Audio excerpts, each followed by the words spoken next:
এক মিনিট, প্রথমে আপনারা এই ভিডিওটা একটু দেখুন। যখন বিপিনুরের দলীয় কর্মীদেরকে মারা হচ্ছিল তখন কিন্তু সেনাবাহিনীর সাথে হেলমেট বাহিনীও ছিল, হলুদ হেলমেট বাহিনী। এখানে আপনারা দেখতে পারতেছেন এরা কারা। আমরা আগে না হয় দেখেছি যখন ছাত্রলীগের নেতাকর্মীরা হেলমেট পরে পুলিশের সাথে মিশে মানুষকে পিটাইতো। আজকে আমরা দেখলাম যে হলুদ হেলমেট বাহিনী এরা সেনাবাহিনীর সাথে মিশে বিপিনুরের দলীয় কর্মীদেরকে পিটাচ্ছে।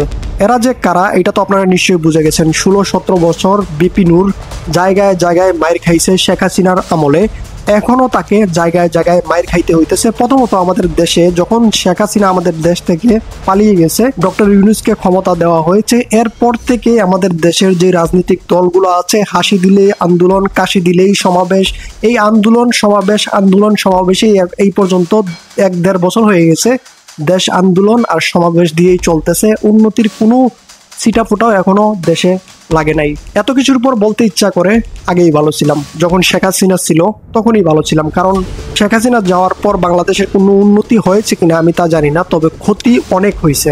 যত রাজনৈতিক দল আছে বাংলাদেশের তারা সবাই উঠে পড়ে লাগছে। এই দেশে রয়ে যাওয়া যে অংশ আছে, শেখ হাসিনা যেটুকু ফেলে গেছিল সেটুকুকে কিভাবে চেটেপুটে খাওয়া যায় এর পেছনে সবাই ছুটতেছে। আজকে বিপিনুরকে কারা পিটাইছে? সেনাবাহিনী আর বাংলাদেশের পুলিশ প্রশাসন, তারা সবাই মিশে একত্র হয়ে, আর হলুদ হেলমেট বাহিনী তারা সবাই একত্র হয়ে বিপিনুরকে পিটাইছে। সবকিছুর পর প্রশ্ন একটা রয়েই যায়, এই হেলমেট বাহিনী, হলুদ হেলমেট বাহিনী কারা এরা?